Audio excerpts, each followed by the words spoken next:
ప్రపంచంలో అందరికంటే ఐశ్వర్యవంతులు మీరే అని నా అభిప్రాయం. ఇలా కొన్ని జరిగాయి కదా. ఆ 1000 కాల మంటపాన్ని తీసేశారు. నేను చెప్పాను 1000 కాల మంటపం రామానుజుల కాలానికి ముందుది. వీటిని మీరు ఎలా జీర్ణం చేసుకుంటున్నారు? మీ స్పందన ఏంటి దీని పట్ల? పాలకుల పేరు చెప్పి చేసే అక్రమాలు, అరాచకాలు, అపవిత్రమైన కార్యాలు, అపచారాలు ఇవి ప్రతిరోజు దేవాలయంలో జరుగుతూ ఉంటాయి.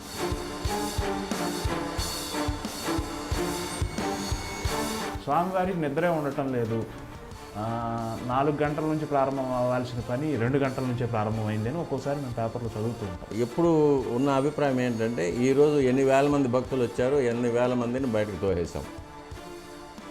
వారికి తృప్తిగా దర్శనం అయిందా లేదా అనేది నాకు అక్కర్లేదు. ఈరోజు నేను 80,000 మందిని క్లియర్ చేశాం, 90,000 మందిని క్లియర్ చేశాం. నాకు ముందున్న అధికారి 60,000 మందికే చేశాడు, నేను 80,000 మందికి చేశాను. నాకు ముందున్న అధికారి 1,00,000 లడ్డూలు తయారు చేశాడు, నేను 2,00,000 లడ్డూలు తయారు చేస్తున్నాను. అది ఎలా తయారు చేస్తున్నావు, ఎక్కడ తయారు చేస్తున్నావు, ఎవరి చేత తయారు చేస్తున్నావు, అది ఎలా వినియోగిస్తున్నావు, అది నీకు అక్కర్లేదు.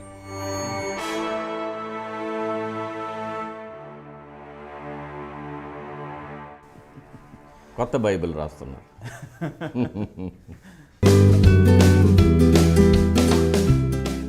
నమస్కారం.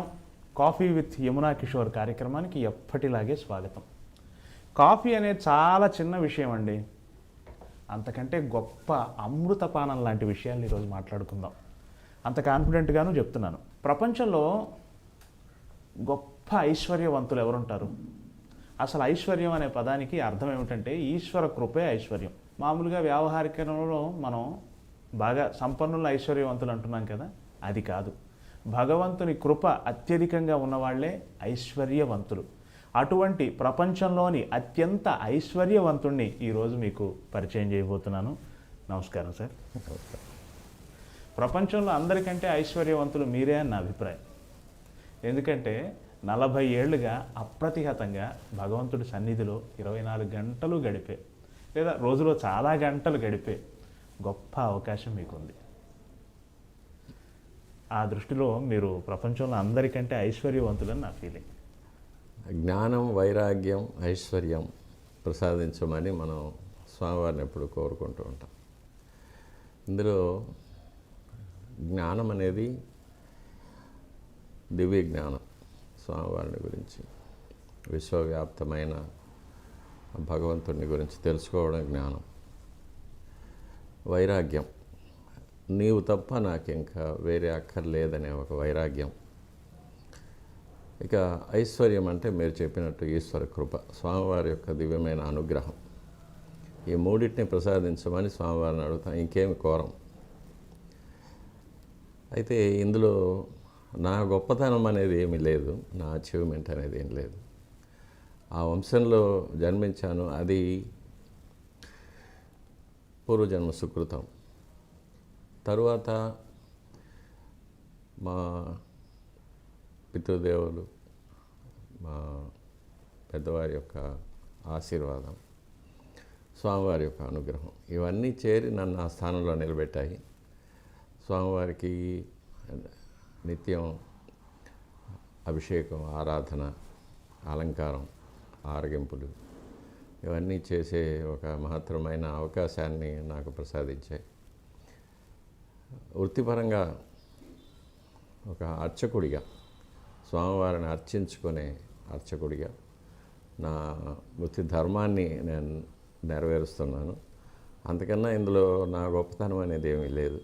నేను భగవంతుని కృపే అనేది వేరే, భగవంతుని కృపే మీ మీద అపారంగా ఉంది అన్నాను, వేరే ఏం లేదు. చాలా సంతోషం. మీరు 1967లోనే ఈ బాధ్యతల్లోకి వచ్చారు.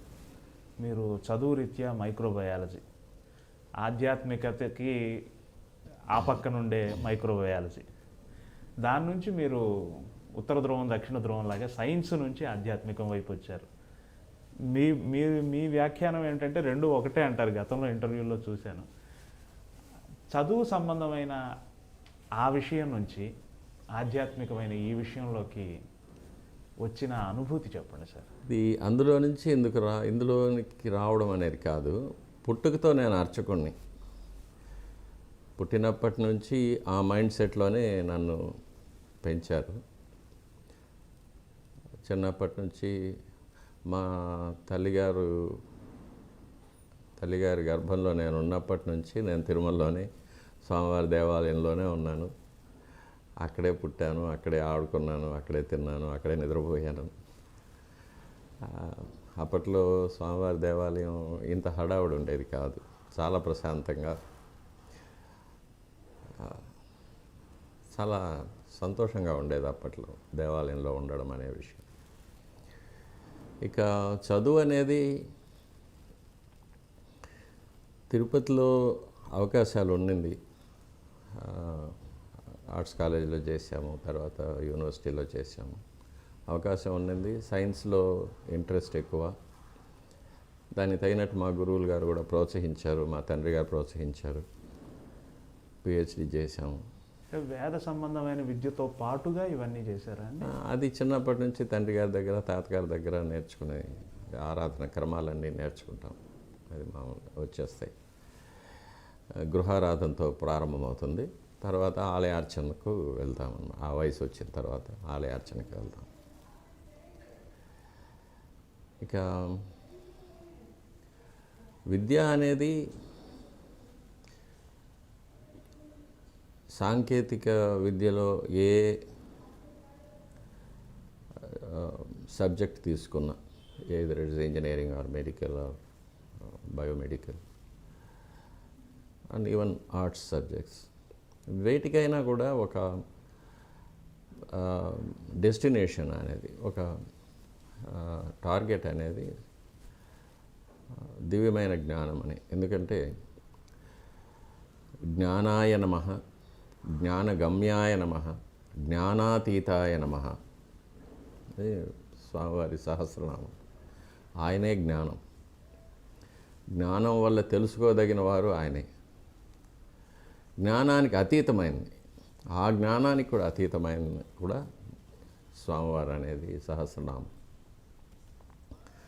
కాబట్టి నాకు చాలా ఏళ్ళుగా నాకు మనసులో ఒక క్వశ్చన్ మార్క్ ఉండేది.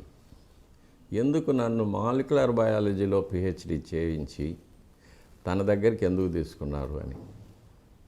దానికి సమాధానం ఇప్పుడిప్పుడే తెలుస్తూ ఉంది నాకు.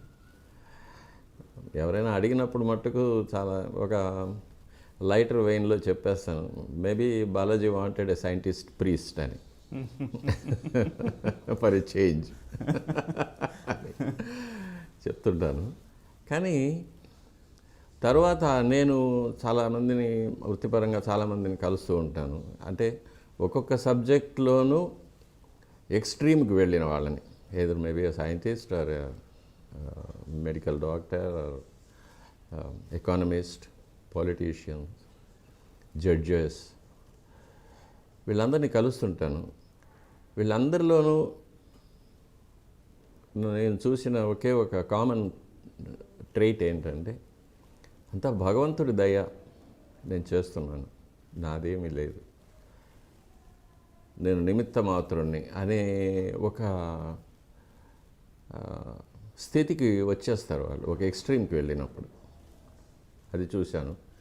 ఇక హిస్టరీలోకి వెళ్తే, you take the greatest inventors, Isaac Newton, Leonardo da Vinci, Michael Faraday, Albert Einstein, వీళ్ళందరూ కూడా they agree on a single common point. మనకన్నా మానవాతీతమైన ఒక శక్తి మనల్ని నడిపిస్తూ ఉంది.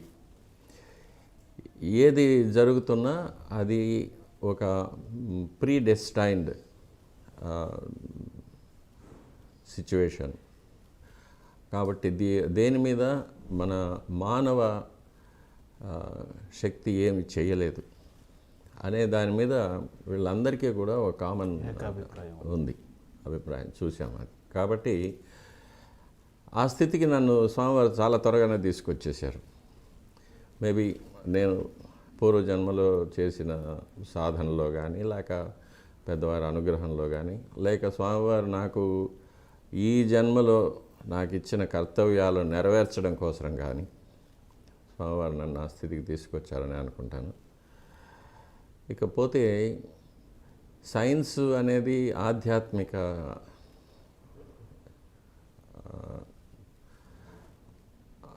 ఆధ్యాత్మికత అనేది రెండు కూడా వేరువేరు అని నేను అనుకోవడం లేదు. ఇది ఒక స్పిరిచువల్ క్వెస్ట్. అంటే మానవుడు తన జీవితాంతం దేనికోసమైతే అన్వేషిస్తూ ఉంటాడు, అదే దాన్ని సాధించడం ఆధ్యాత్మికతో సాధ్యం అనేది. కాబట్టి స్పిరిచువాలిటీ కూడా it is also a science and it's a higher level of science for higher minds అంటాం. ఎందుకంటే మన మైండ్ని ఆ స్పిరిచువాలిటీ పక్క ట్రైన్ చేయాలి. Every human being has got that capacity. ఆ మైండ్ని స్పిరిచువల్ లైన్లో తీసుకెళ్ళి ట్రైన్ చేసి స్వామివారి యొక్క భగవంతుడి యొక్క విశ్వవ్యాపిత్వాన్ని అర్థం చేసుకోవడమే దివ్యమైన జ్ఞానం అనేది. దాన్ని ఎవరైనా కూడా సాధించుకోవచ్చు. కాకపోతే దానికి చాలా సాధన అవసరం. ఎలాగైతే సైన్స్లో మన కంటికి కనిపించని అణువుల్ని, పరమాణువుల్ని చూడడానికి మనకు ఎలక్ట్రాన్ మైక్రోస్కోప్స్ కానీ అలాంటి ఎక్విప్మెంట్ ఎలా ఉంటాయో, అలాగే కొన్ని లక్షల కాంతి సంవత్సరాల దూరంలో ఉన్న నక్షత్ర కూటాలు, గెలాక్సీస్, స్టార్ సిస్టమ్స్, వీటిని చూడడానికి ఎలాగైతే మనకు హబుల్ టెలిస్కోప్ లాంటి ఒక ఎక్విప్మెంట్ మనకు అవసరపడుతుందో, అలాగే మానవాతీతమైన శక్తిని దర్శించడానికి, అర్థం చేసుకోవడానికి, అనుభవించడానికి కూడా కొన్ని సాధనలు అవసరమవుతాయి. ఇక్కడ వీటికైతే భౌతిక పరిమాణంలో కావాల్సి వస్తాయి. స్పిరిచువాలిటీలో పారభౌతికమైన పరిమాణంలో మన మనస్సుని, మన ఆత్మని, మన మేధస్సుని దానికి ట్యూన్ చేసి సాధన చేయగలిగితే మనం తప్పకుండా ఈ దివ్యమైన జ్ఞానాన్ని కూడా పొందవచ్చు. ఇదే ఆగమ శాస్త్రంలో కూడా అష్టాంగ యోగం మొదలైన పద్ధతులతో వివరించున్నారు మన మహర్షులందరూ కూడా. మీరు అంటే మీ కుటుంబాలకు సంబంధించి, మీ 4 కుటుంబాలకు సంబంధించి నిబంధనలు ఎలా ఉంటాయండి? అంటే మీరు మామూలు జనంలాగా సమాజంలో సంచరించడానికి కొన్ని నిబంధనలు ఉన్నాయి, అందరిలాగా మీరు జనంలో కలవలేరు అటువంటివి అంటారు కదా, అవి అంటే మీ వ్యక్తిగత స్వేచ్ఛ ఎంతవరకు ఉంది? అది అటువంటి నిబంధనలు అంటూ మరి ఏముండవు. కాకపోతే అర్చక కుటుంబాల్లో చిన్నప్పటి నుంచి కూడా మేము పెరిగిన విధానం కొన్ని ఉంటుంది. ఎందుకంటే మా వేషం, కట్టు, బొట్టు, జుట్టు, ఇవి, తర్వాత మా ఆహారం, మేము వాడే భాష, మా స్నేహిత వర్గం, ఇవన్నీ కూడా చిన్నప్పటి నుంచే కూడా పెద్దవాళ్ళు గైడ్ చేస్తుంటారు. దాని ప్రకారంగానే అలవాటు పడిపోతాం. కాబట్టి బయటకు వచ్చినప్పుడు మామూలుగా అంటే వ్యక్తిగతంగా నేను యూనివర్సిటీలో ఉండి అలవాటైంది కాబట్టి ఎవరితోనైనా కలిసిపోగలను, ఏ భాష అయినా మాట్లాడగలను, ఏ సబ్జెక్ట్ మీదైనా నేను చిట్ చాట్ చేయగలను. కాబట్టి నాకు ఎటువంటి రిస్ట్రిక్షన్స్ ఉండదు. కాకపోతే నన్ను గుర్తుపట్టిన వాళ్ళు దగ్గరకు వచ్చి పలకరిస్తూ ఉంటారు ఎక్కడికైనా వెళ్ళినప్పుడు. అంతకన్నా ఇంకా ఆహారపు అలవాట్లు అనేది మేము దానికోసం కొన్ని జాగ్రత్తలు తీసుకుంటూ ఉంటాం బయట వెళ్ళినప్పుడు. ముఖ్యంగా ఎక్కడ కాంప్రమైజ్ కాం. ఎందుకంటే ఈ ఆహారపు అలవాట్లు కానీ దైనందిన కార్యక్రమాల్లో కానీ మా యొక్క ఒక రిథమ్ అనేది, ఒక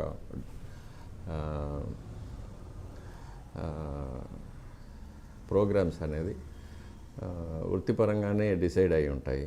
కాబట్టి దాని ప్రకారమే గుళ్ళో ఉన్నా కానీ బయట ఉన్నా కానీ దాని ప్రకారమే వేకువజామున లేవడం, ఆరాధన, అది అనుష్ఠానం చేసుకోవడం, ఇవన్నీ కూడా ఉంటాయి. అలవాటు పడ్డది కాబట్టి దానిలో పెద్ద ప్రాబ్లం ఏమి ఉండదు.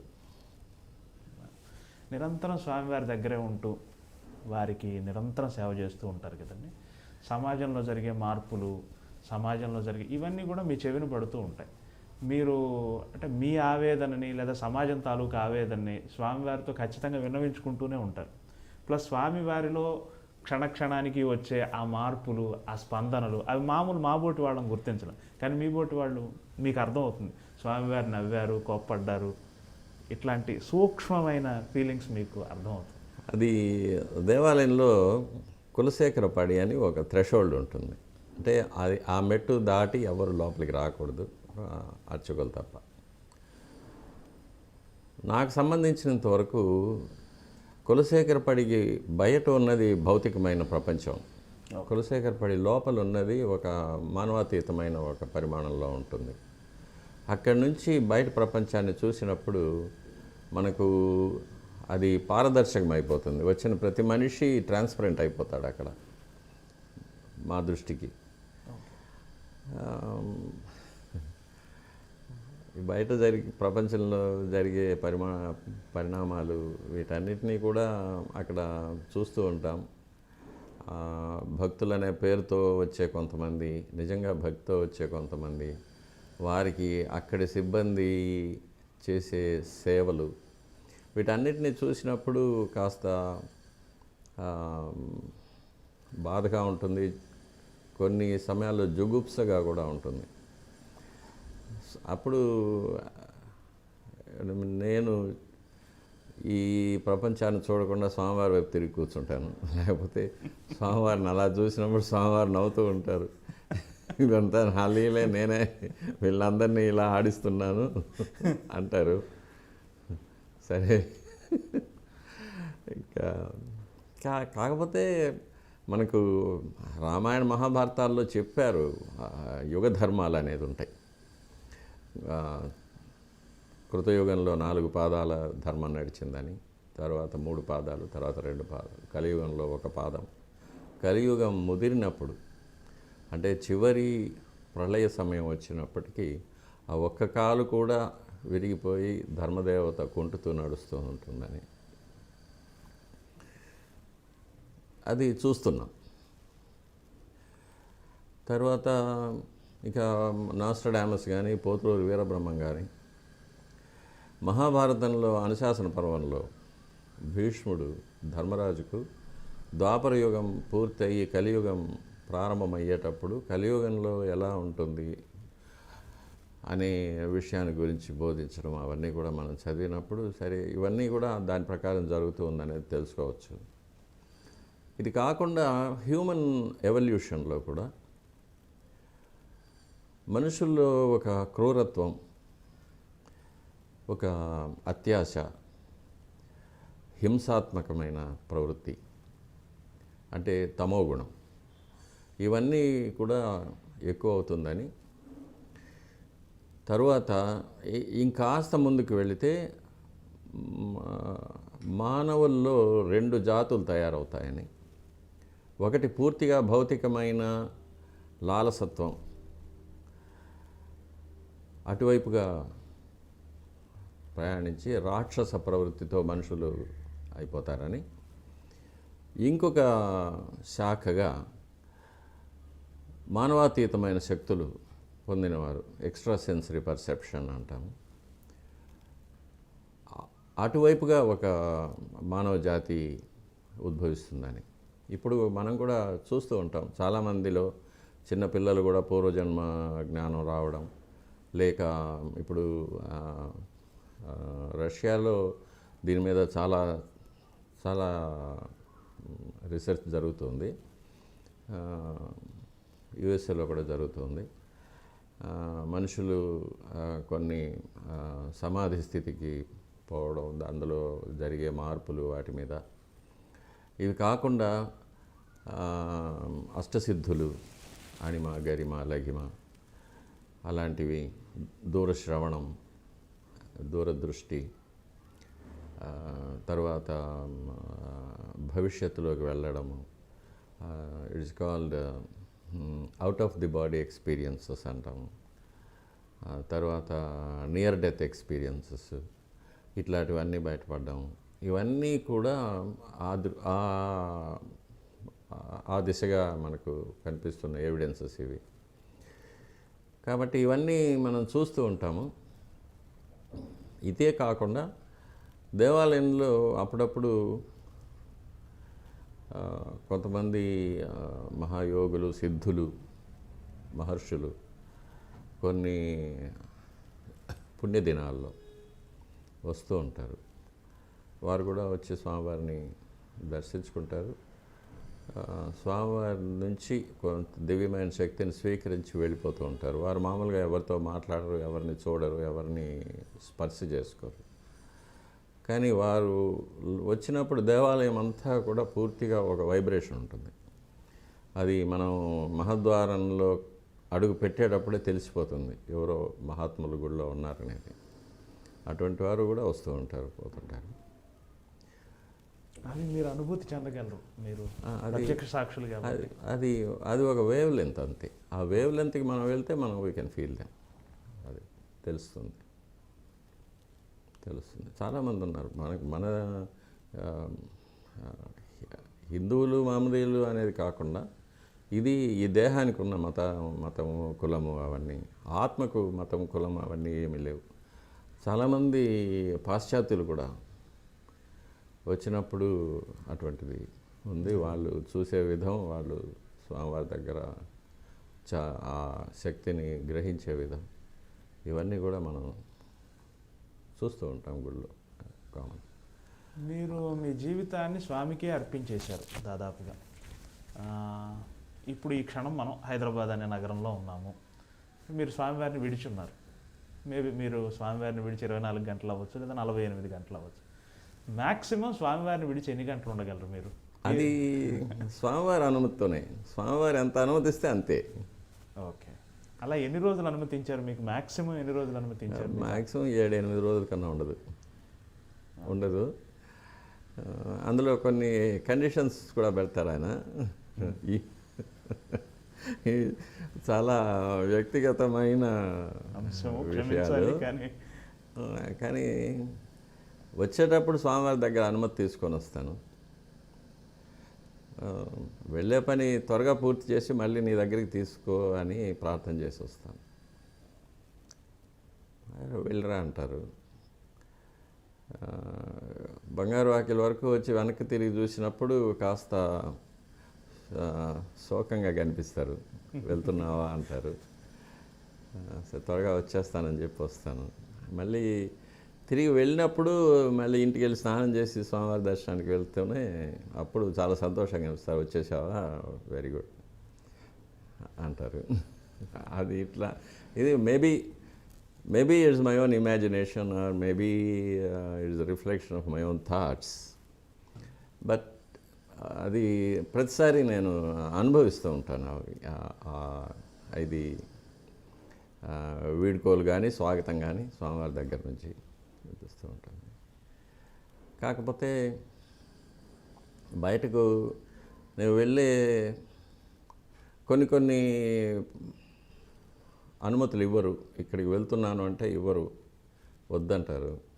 కొన్ని విషయాలకు వెళ్ళరామంటారు, సంతోషంగా వెళ్ళరా అంటారు, వెళ్ళి త్వరగా వచ్చేసే అంటారు. కొన్ని చోట్లకి వద్దంటారు. వ్యక్తిగత కష్టాలు, కుటుంబ కష్టాలు కూడా స్వామివారికే విన్నవించుకుంటారు కదా.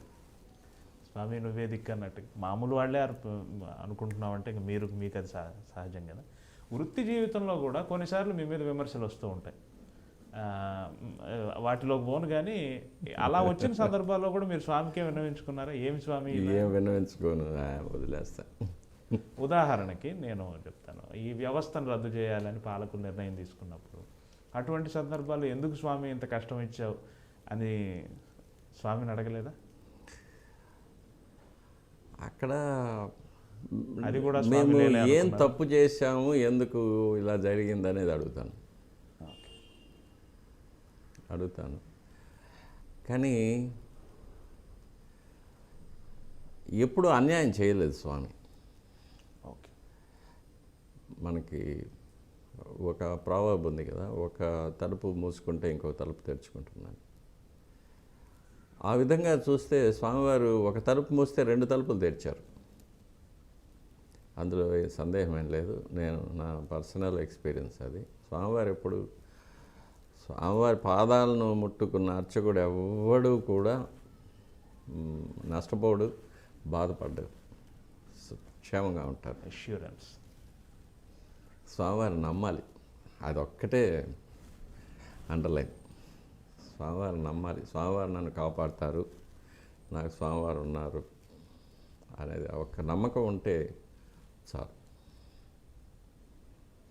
ఏమి కారణం అండి? ఎందుకు ఈ వ్యవస్థను రద్దు చేయాలనుకున్నారు పాలకులు? మీకేమైనా అది చక్కగా జరుగుతున్న వ్యవస్థలో కొన్ని వాళ్ళు చెప్పిన కారణాలు కొన్ని నిజం. అలాగా వాళ్ళు చెప్పిన కారణాలు భౌతికమైన కారణాలు నిజం, కానీ పారభౌతికమైన కారణాలు అంటే వాళ్ళకి తెలియకుండా వాళ్ళు చేసింది, వాళ్ళకి కూడా తెలియదు ఆ కారణాలు ఉన్నాయని, అవి కూడా కొన్ని నిజం, కొన్ని స్వయంకృతాలు కొన్ని. కానీ ఈ ప్రక్రియలో స్వామివారు వడికట్టారు.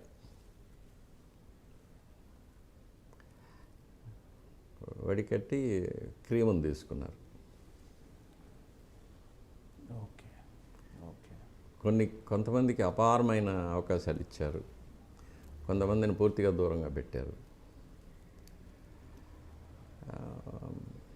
అంటే నాకు భౌతికమైన సౌఖ్యాలు ఇవన్నీ, సంపదలు ఇవన్నీ నాకు అక్కర్లేదు. నీ దేవాలయంలో ఒక ఏ సేవకైనా, అసలు దేవాలయాన్ని శుద్ధి చేసే సేవకుడిగానైనా నేను నీకు దగ్గరగా ఉండాలి, నీకు సేవ చేయాలి అని కోరుకున్న వాళ్ళని తీసి దగ్గరకు తీసుకొని వాళ్ళని హిమాలయ పర్వతం మీద పెట్టేశాడు. నాకు ఇదే కావాలి, నాకు ఈ హక్కులు కావాలి, ఈ సంపద కావాలి, ఈ వరుంబడి కావాలి, వరుమానం కావాలి, ఇవి ఉంటే నేను వస్తాను, ఇవి లేకపోతే నాకు అక్కర్లేదు అనుకున్న వాళ్ళని పాతాళంలో పడేశారు. అంతా స్వామి లీల. అదే వడికట్టారు. భగవాన్ సత్యసాయి బాబా గారు ఒక సందర్భంలో ఒక మాట అన్నారు, వెంకటేశ్వరుడు వెంకటరమణుడు, వైష్ణవులంతా వెంకటరమణుడి పేరు మీద నమస్కరిస్తారు, శైవులంతా వెంకటేశ్వరుడి పేరు మీద, వెంకట ప్లస్ ఈశ్వర పేరు మీద, వెంకటేశ్వరుడి పేరు మీద అర్చిస్తారు అన్నారు. ఈ శైవ వైష్ణవ వాదం లేదు, శైవులు వైష్ణవులు అందరూ ఒకటే. దీని మీద మీరేమంటారు సార్? ఇది మీ శైవ పూజా విధానం, వైష్ణవ పూజా విధానం, వెంకటేశ్వరుడికి సంబంధించి ఏమైనా తెర ఏమైనా ఉందా? ఇది ఎట్లుంటుందంటే, ఇప్పుడు తిరుమల ఉంది. తిరుమలకు ప్రాచీనమైన వాంగ్మయంలో త్రిపథ అని పేరు. త్రిపథ అంటే మూడు మార్గాల్లో పొందగలిగింది అని. ఇప్పుడు భౌతికంగా తీసుకుంటే కర్ణాటక నుంచి వచ్చేవాళ్ళు ముళబాగలు, పలమనేరు, కోలారు అటువైపుగా వచ్చి శ్రీవారిమెట్టు ద్వారా పైకి వస్తారు. ఓకే. తమిళనాడు కాంచీవరం ఇటువైపు నుంచి, చెన్నై నుంచి వచ్చే వాళ్ళందరూ కూడా ఆలిపిరి ద్వారా పైకి వస్తారు. కడప, రాజంపేట, కర్నూలు అటువైపు ఉండే వాళ్ళంతా అన్నమయ్య మార్గంలో తిరుపతికి వస్తారు. ఇది త్రిపథ. ఇప్పటి పరిస్థితుల్లో ఆధ్యాత్మిక ఇందులో మానవ జన్మ పొందిన వాళ్ళు, వీళ్ళలో ముక్తులు అనేవారు ఉంటారు. ముక్తులు అంటే జన్మ పునర్జన్మ వలయం నుంచి బయటపడిన వాళ్ళు ముక్తులు. శ్వేతద్వీప వసన్ ముక్త పూజితాంఘ్రి యుగాయ శ్రీ వెంకటేశాయ నమః అని. శ్వేతద్వీపం అనే ఒక రహస్యమైన ప్రదేశంలో ఈ ముక్తులు ఉంటారు. అది ఈ భూమిలోనే మానవుల దృష్టి పడకుండా ఉన్న ఒక అతిపెద్ద ఒక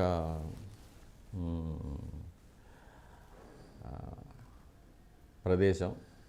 ఇది 5 ఖండాల కింద వ్యాపించి ఉంటుంది. దీనికి సముద్రాల కింద కూడా ఉంది. వీటికి మధ్య రహదారులు అనేవి ఉన్నాయి. అక్కడ ఈ శ్వేతద్వీపం, దీన్ని శంబల అంటారు, అగార్తి అంటారు, ఉతోపియా అంటారు, లేక అట్లాంటిస్ అంటారు. ఈ ముక్తులందరూ కూడా స్వామివారిని దర్శించుకొని శక్తి పొందుతూ ఉంటారు అప్పుడప్పుడు పుణ్యదినాల్లో. వీళ్ళల్లో యోగులు ఉంటారు, సిద్ధపురుషులు ఉంటారు, మహర్షులు ఉంటారు, బ్రహ్మర్షులు ఉంటారు, దేవతలు కూడా ఉంటారు. వీళ్ళకి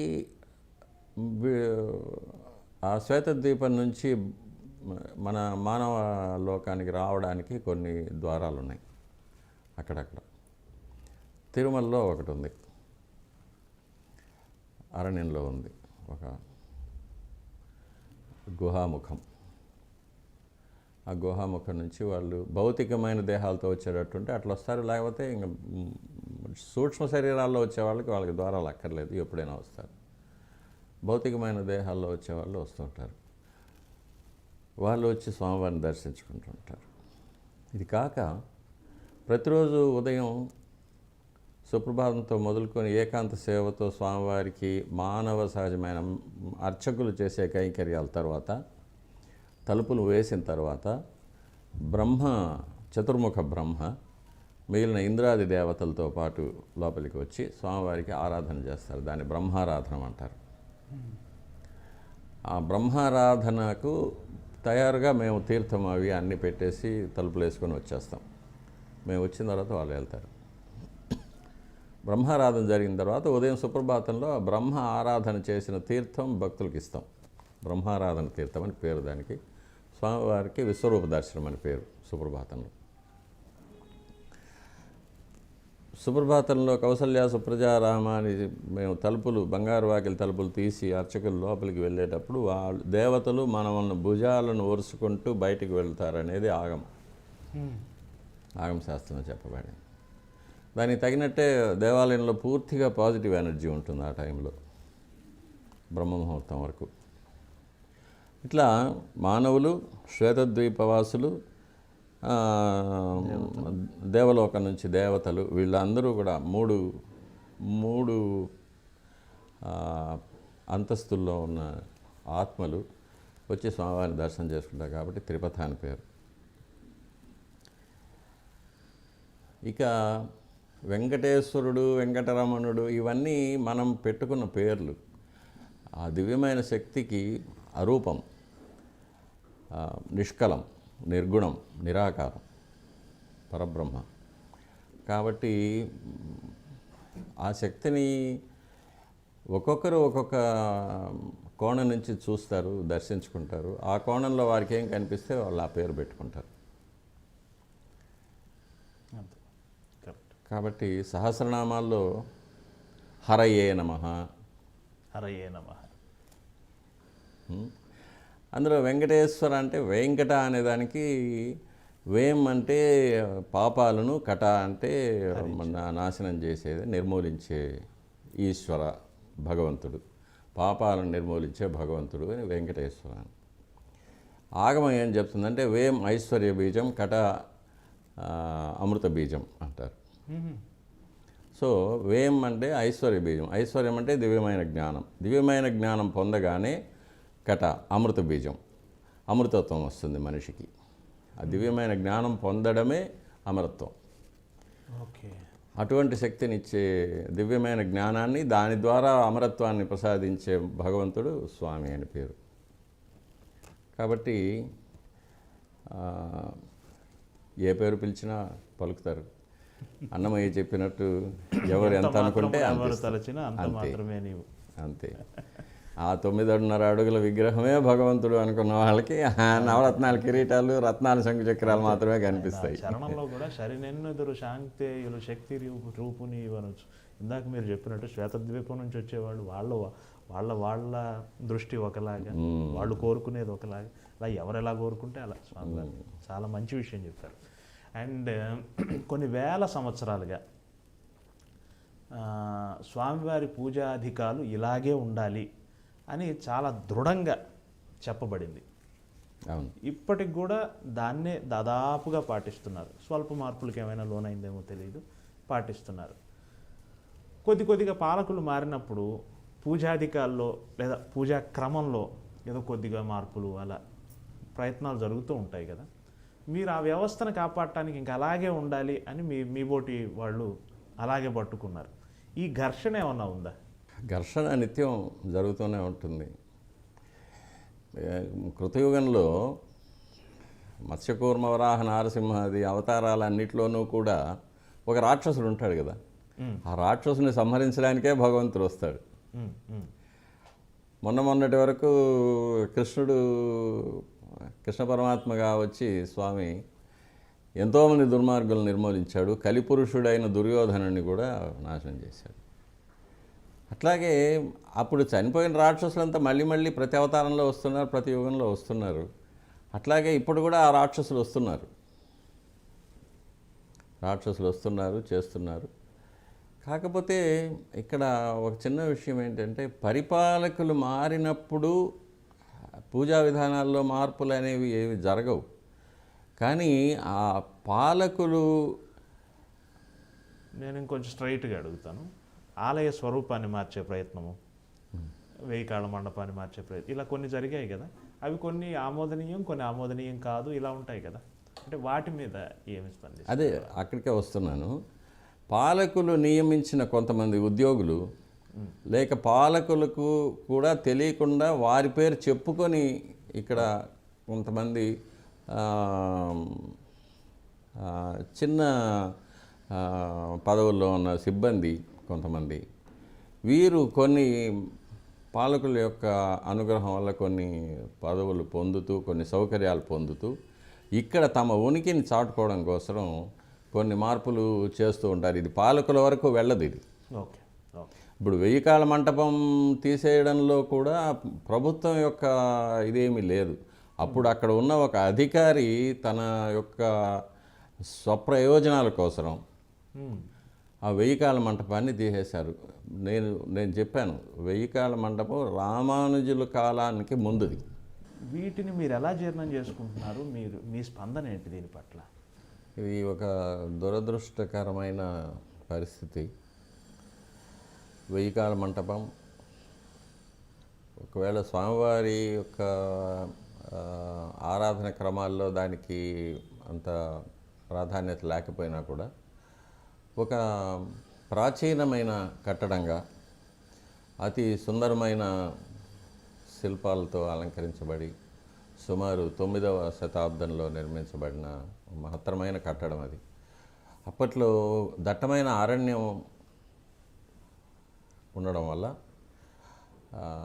365 రోజులు వర్షం పడడం వల్ల వచ్చిన భక్తులకు ఒక వసతి కల్పించడం కోసం, వన్యమృగాల నుంచి రక్షణ కల్పించడం కోసం వారు వంట చేసుకొని అక్కడే పుష్కరంలో స్నానాలు చేసి స్వామివారిని దర్శనం చేసుకున్న తర్వాత స్వామివారి ప్రసాదం స్వీకరించడం, రాత్రి బస చేయడం మొదలైన ఉపయోగాల కోసం అది ఎక్కువగా వాడబడుతూ ఉండేది 1000 కాళ్ళ మంటపం.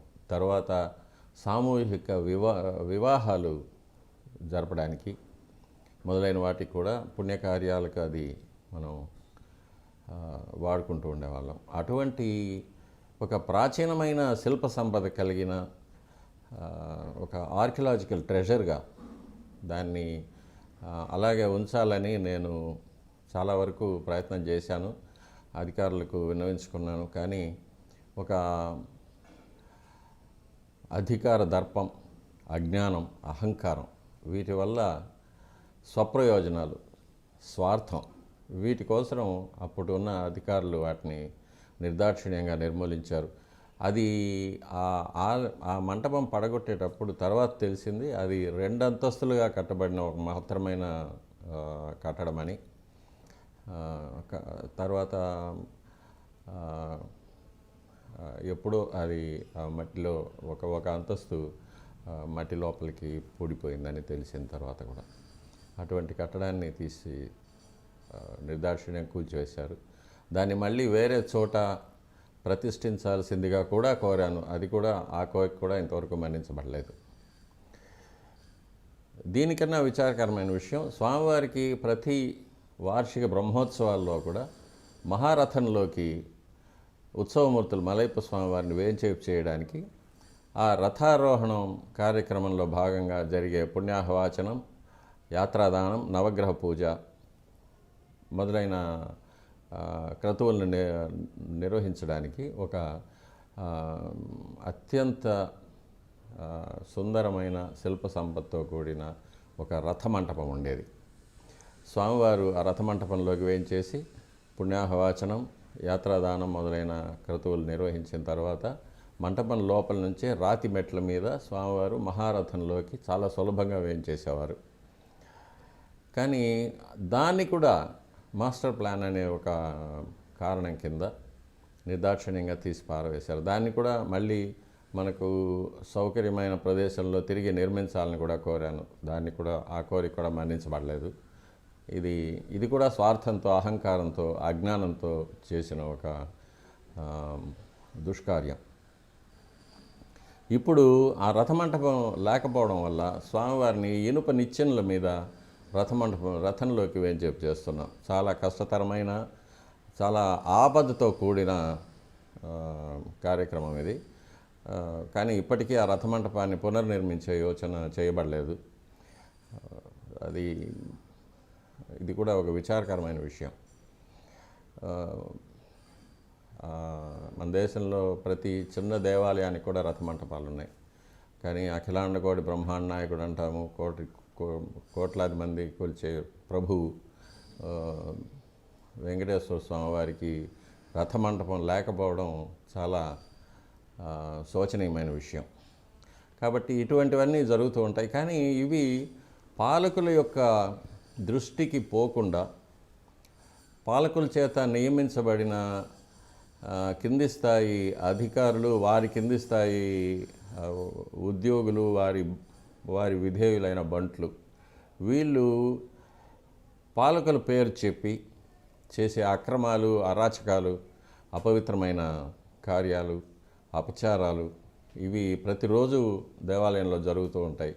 స్వామివారికి ఆరాధనలు జరగనీయకుండా చేయడం, స్వామివారికి ఆరగింపులు జరగకుండా చేయడం, త్వరగా చేయమని చెప్పి అర్చకులను ఇబ్బంది పెట్టడం, లేక అకాలంలో స్వామివారిని మేలుకొలపడం, నిద్రపుచ్చడం, ఆరగింపులు పెట్టడం, ఇటువంటివన్నీ కూడా కింది స్థాయి ఉద్యోగులు పాలకుల పేరు చెప్పి వారి ప్రాపకం కింద చేసే అక్రమాలు తిరుమల దేవాలయంలో ప్రత్యేకంగా చాలా జరుగుతూ ఉంటాయి. అది వారి అస్తిత్వాన్ని నిరూపించుకోవడానికి, వారు అక్కడ ఉన్నట్టుగా వారే అధికారులుగా చలామణి అవ్వడం కోసం స్వార్థంతో చేసే పనులు. ఇవి పాలకుల దృష్టి వరకు పోదు.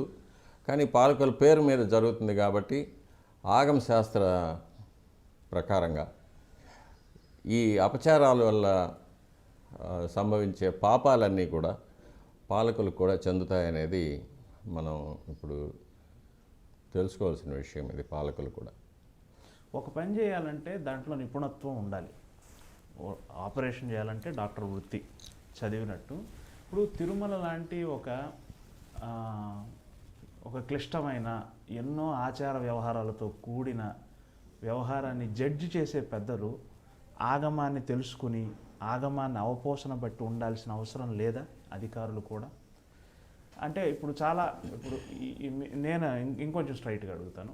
స్వామివారికి నిద్రే ఉండటం లేదు, 4 గంటల నుంచి ప్రారంభం అవ్వాల్సిన పని 2 గంటల నుంచే ప్రారంభమైంది అని ఒక్కోసారి మేము పేపర్లో చదువుతూ ఉంటాం సామాన్య మనుషులది. ఇవన్నీ అసంబద్ధం, ఇవన్నీ జరగకూడదు అని మీ బోటి పెద్దలు కూడా అంటున్నారు. ఇవి నిర్దేశిస్తున్న వాళ్ళకి బహుశా ఈ ఆగమం పట్ల తెలియకపోవటం వల్లే కదా జరుగుతూ ఉండొచ్చు. దాని మీద ఏమంటారు? వీరికి అధికారులకు వారి విద్యార్జనలో భాగంగా వారికి ఎలాంటి బోధన చేస్తారంటే, మీరు పాలించడానికే పుట్టారు, మీరే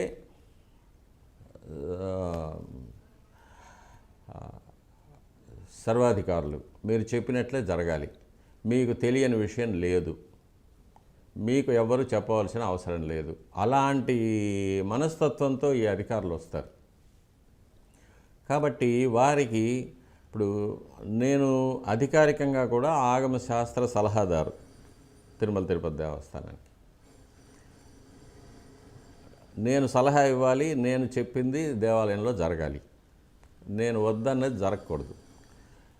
ఇందులో నేను అనేది ఆగమశాస్త్రం.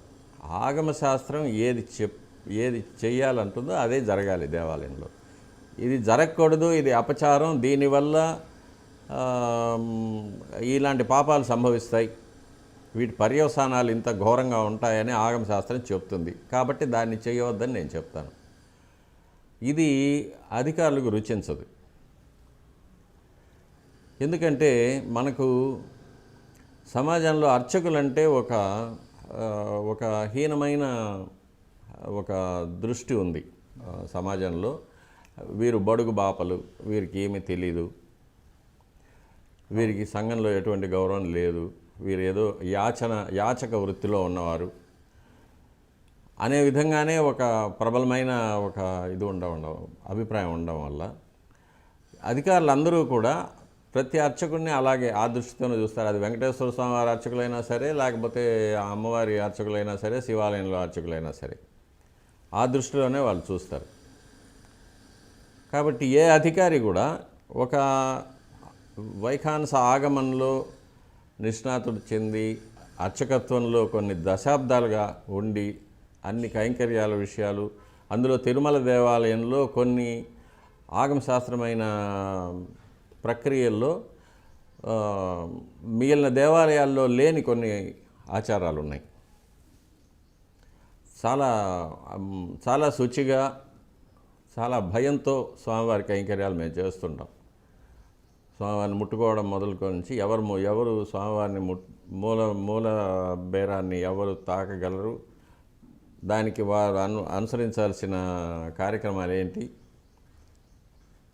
ఇవన్నీ కూడా పెద్దలు ఎలా పెట్టారో అలాగే ఈ రోజు వరకు కూడా చేస్తున్నాం. కాబట్టి ఇవన్నీ తెలిసిన ఒక ఆగమ సలహాదారు ఇచ్చే సలహాలను వీళ్ళు అధికారులు పాటించరు. వారికి ఎప్పుడు ఉన్న అభిప్రాయం ఏంటంటే, ఈరోజు ఎన్ని వేల మంది భక్తులు వచ్చారు, ఎన్ని వేల మందిని బయటకు తోసేసాం, వారికి తృప్తిగా దర్శనం అయిందా లేదా అనేది నాకు అక్కర్లేదు. ఈరోజు నేను 80,000 మందిని క్లియర్ చేశాం, 90,000 మందిని క్లియర్ చేశాం. నాకు ముందున్న అధికారి 60,000 మందికే చేశాడు, నేను 80,000 మందికి చేశాను. నాకు ముందున్న అధికారి 1,00,000 లడ్డూలు తయారు చేశాడు, నేను 2,00,000 లడ్డూలు తయారు చేస్తున్నాను. అది ఎలా తయారు చేస్తున్నావు, ఎక్కడ తయారు చేస్తున్నావు, ఎవరి చేత తయారు చేస్తున్నావు, అది ఎలా వినియోగిస్తున్నావు, అది నీకు అక్కర్లేదు. నాకు కావాల్సింది ఒక పబ్లిసిటీ. నన్ను గురించి నేనే శభాష్ అని చెప్పుకోవాలి. కాబట్టి 80,000 మంది కొండపైకి వచ్చారంటే 80,000 మందిని రాత్రి ఏకాంత సేవ లోపల వాళ్ళని గుడి లోపలికి తోసి గుడి నుంచి బయటకు నెట్టేయాలి. వారికి దర్శనం అయిందా లేదా నాకు అక్కర్లేదు. స్వామివారికి ఏకాంత సేవ సమయానికి జరిగిందా లేదా నాకు అక్కర్లేదు. ఈ 80,000 మంది పూర్తయిన తర్వాతే స్వామివారికి ఏకాంత సేవ జరగాలి.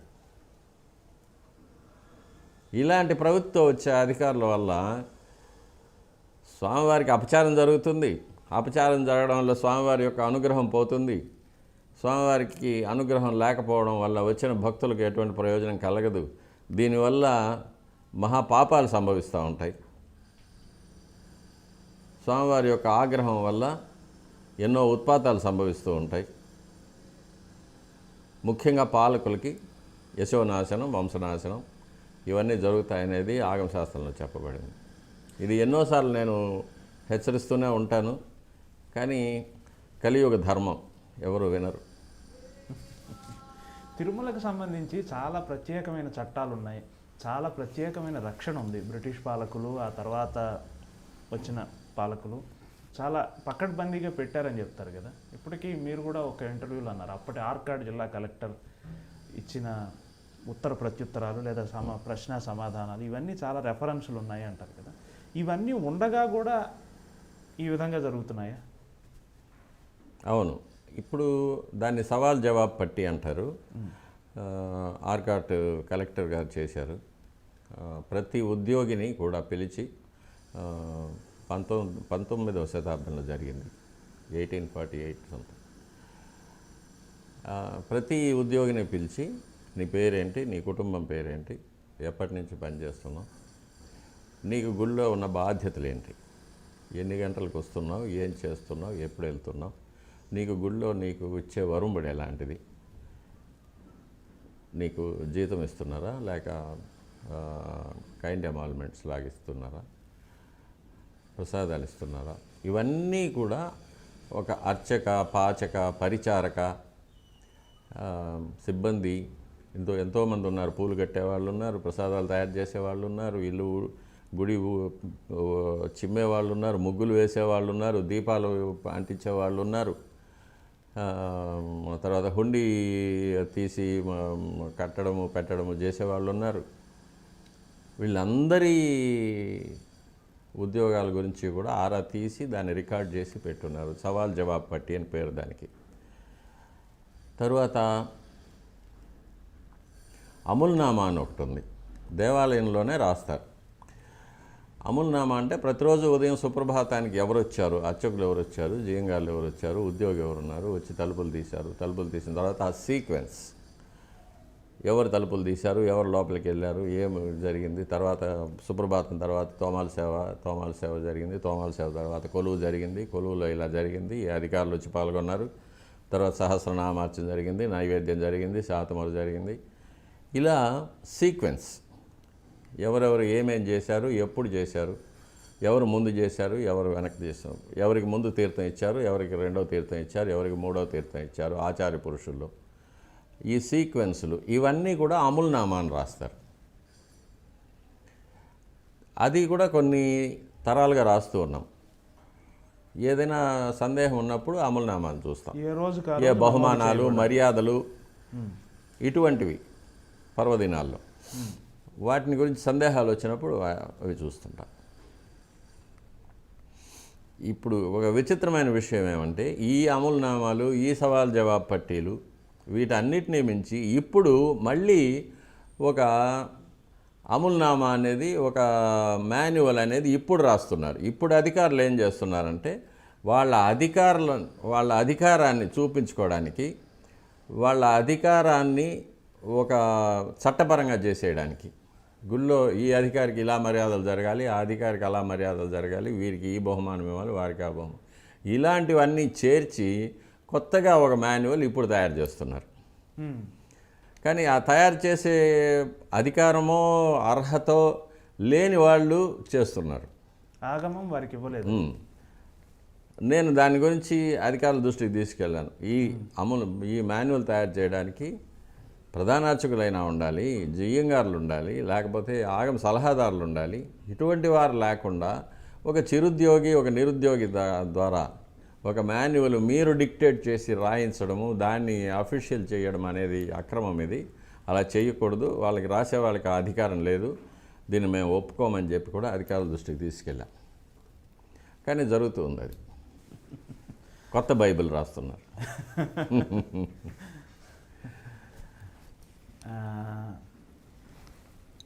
ఇటీవల ఉత్తరాదికి చెందిన ఎగ్జిక్యూటివ్ అధికారి బాధ్యతలు తీసుకున్నారు. దాని మీద కూడా కొంత విమర్శలు వచ్చాయి. అంటే భగవంతుని దృష్టిలో అందరూ సమానమే, దాని గురించి నేను అంటలేదు. ఉత్తరాది అధికారి రావడం వల్ల ఏమైనా పూజాధికారుల్లో ఏదైనా తెలియకుండా ఉండే విషయం అట్లా ఏమైనా ఉంటుందా? మీరు అటువంటిది ఏమీ లేదు. అధికారులకు పూజా కార్యక్రమాలతో ఎటువంటి సంబంధం ఉండదండి.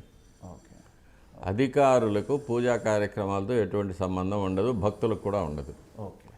అర్చకులు స్వామివారికి ఆరాధన ఆగమశాస్త్రపరంగా చేస్తారు, భక్తులు చూస్తారు, అధికారులు ఉంటారు, అధికారులు మర్యాద తీసుకుంటారు, అంతవరకే కానీ వారికి పూజా కార్యక్రమాల్లో ఎటువంటి భాగము ఉండదు. ఈ మధ్య సంకల్పాలు చేయడము అలాంటివి కొన్ని ప్రవేశపెట్టారు వీళ్ళు, కానీ అటువంటి అధికారం ఎవ్వరికీ లేదు.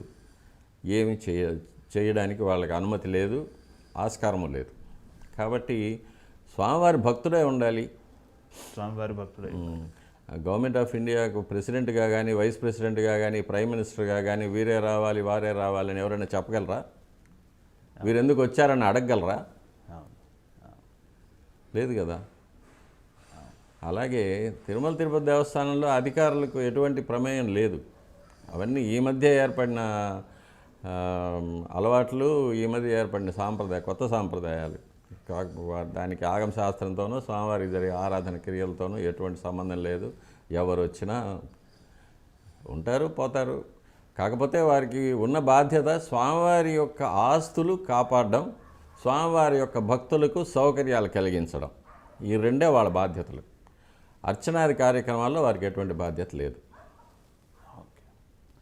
ఆగమశాస్త్ర సలహాదారు కూడా మీరు దేవాలయానికి సంబంధించినంత వరకు ఒక సలహాదారుగా, నేను ప్రధాన అర్చకుడిగా అడగటం లేదు, ఒక సలహాదారుగా ఉన్న స్థితి నుంచి ఇంకొంచెం మహత్తరమైన స్థితికి ఉద్ధరించబడాలంటే మీరిచ్చే సలహా ఏమైనా ఉందా? మీ మనసులో అనుకున్నది ఇలా ఉంటే బాగుండు, ఇలా జరగాలి అనే మార్పులు ఏమైనా కోరుకుంటున్నారా? సలహాదారు అనే వ్యక్తి మానవుడే, అవును, మనిషే. కాకపోతే ఆగమ శాస్త్రాన్ని గురించి కొంత పరిజ్ఞానం ఉంటుంది. అతను ఇచ్చే సలహాలన్నీ ఆగమ శాస్త్రం నిబద్ధమయ్యే ఉంటాయి, నిర్ణయించింది. కాబట్టి శాస్త్రాన్ని గౌరవించాలి. శాస్త్రం ఏం చెప్తుంది? ఇలా చెయ్యాలి, ఇలా చేయకూడదు, చెయ్యకపోతే ఏం జరుగుతుంది, దీనికి ప్రాయశ్చిత్తం ఏంటి, ఇది ఆగమశాస్త్రం చెప్తుంది. దాని ప్రకారం మనం చేయడం. ఇది ఆగమశాస్త్రం యొక్క లక్ష్యం ఏంటి? లోక కళ్యాణం.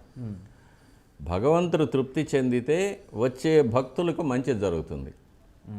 రాష్ట్రం, దేశం, మానవ లోకమంతా సుభిక్షంగా ఉంటుంది. స్వామివారికి ఆగ్రహం వస్తే పాలకులు, రాష్ట్రము, దేశము, ప్రపంచం అంతా కూడా ఎన్నో మానవ నిర్మితాలైన ఉత్పాతాలకి, రోగాలు, యుద్ధం, వరదలు, ఇలాంటి వాటికి, లేక ప్రకృతి సిద్ధమైన ఉత్పాతాలు, భూకంపాలు, అగ్ని ప్రమాదాలు, ఉల్కలు, తోకచుక్కలు, ఇటువంటి వాటి వల్ల కానీ నాశనం జరుగుతుంది. కాబట్టి పాలకులు కానీ, సిబ్బంది కానీ దేశమంతా బాగుండాలి, మనము బాగుండాలి, మనతో పాటు అందరూ బాగుండాలి అనుకుంటే ఆగమ శాస్త్రాన్ని గౌరవించి ఆగమ శాస్త్రం చెప్పిన పద్ధతిగా నడుచుకుంటారు. లేక నేను మాత్రమే బాగుండాలి అని పాలకులు కానీ, సిబ్బంది కానీ, అధికారులు కానీ అనుకుంటే ఇటువంటి అపచారాలు జరుగుతూనే ఉంటాయి. కాబట్టి ఆగమ శాస్త్రాన్ని, ఆగమ శాస్త్రంలో చెప్పిన విషయాల్ని మనం గమనించి దాని ప్రకారం మనం నడుచుకుంటే లోక కళ్యాణం జరుగుతుంది, అందరూ బాగుంటారు. సాధారణ ప్రజలు ప్రతిరోజు మిమ్మల్ని టీటీటీ ఛానల్లో చూస్తూ ఉంటారు. ఉదయాన్నే మీరు తెలుగు, తమిళ భాషల్లో మీరిచ్చే ప్రసంగం చాలా బాగుంటుంది. ఈ బహుభాషా కోవిదత్వం గురించి చెప్తారా సార్? మీరు మీ తమిళ ఉచ్చారణ కూడా అద్భుతంగా ఉంటుంది. అది అంటే మీకు నిబంధనల్లో అలా తెలుగు, తమిళం, కన్నడం, మలయాళం విధిగా నేర్చుకుని ఉండాలి అట్లా ఏమైనా ఉందా, లేకపోతే మీ వ్యక్తిగత ఆసక్తి? అటువంటి నిబంధనలు ఏం లేవు. అది వ్యక్తిగతంగా నాకు ఉన్న అవకాశం నేర్చుకోవడానికి తెలుగు, తమిళం, కన్నడం. మా తల్లిగారు కర్ణాటక నుంచి వచ్చారు కాబట్టి కన్నడం వచ్చు. మా ఇంట్లో మా పిన్ని గారు, మా భార్య అందరూ తమిళనాడు నుంచి వచ్చారు కాబట్టి తమిళం నేర్చుకోవాల్సి వచ్చింది. ఇక తమిళ భాష మీద ఒక అభిమానం, అందులో కన్నదాసన్ లాంటి వారు రాసే పాటల మీద, గీతాల మీద, కన్నదాసన్ యొక్క ఆధ్యాత్మిక పుస్తకం భగవద్గీత మీద, ఇలాంటివన్నీ చదివేవాడిని, ఆ, అనుభవించేవాడిని, కాబట్టి తమిళ్ నేర్చుకున్నాను. అది ఈ విధంగా ఇప్పుడు స్వామివారి అనుగ్రహం తమిళ భక్తులకి, కన్నడ భక్తులకి, తెలుగు భక్తులకి. ఇకపోతే ఎలాగూ యూనివర్సిటీలో చదివాను కాబట్టి ఆంగ్ల భాష మీద మంచి పట్టు ఉంది. అది ఇతర రాష్ట్రాల భక్తులకి ఇక్కడ స్వామివారికి జరిగే నిత్య కైంకర్యాలు, ఆరాధనలు, విశేషాలు, ఉత్సవాలు, ఆస్థానాలు మొదలైన వాటిని గురించి భక్తులకు తెలియపరచడానికి అది ఇప్పుడు స్వామివారి అనుగ్రహంలో ఉపయోగపడుతుంది.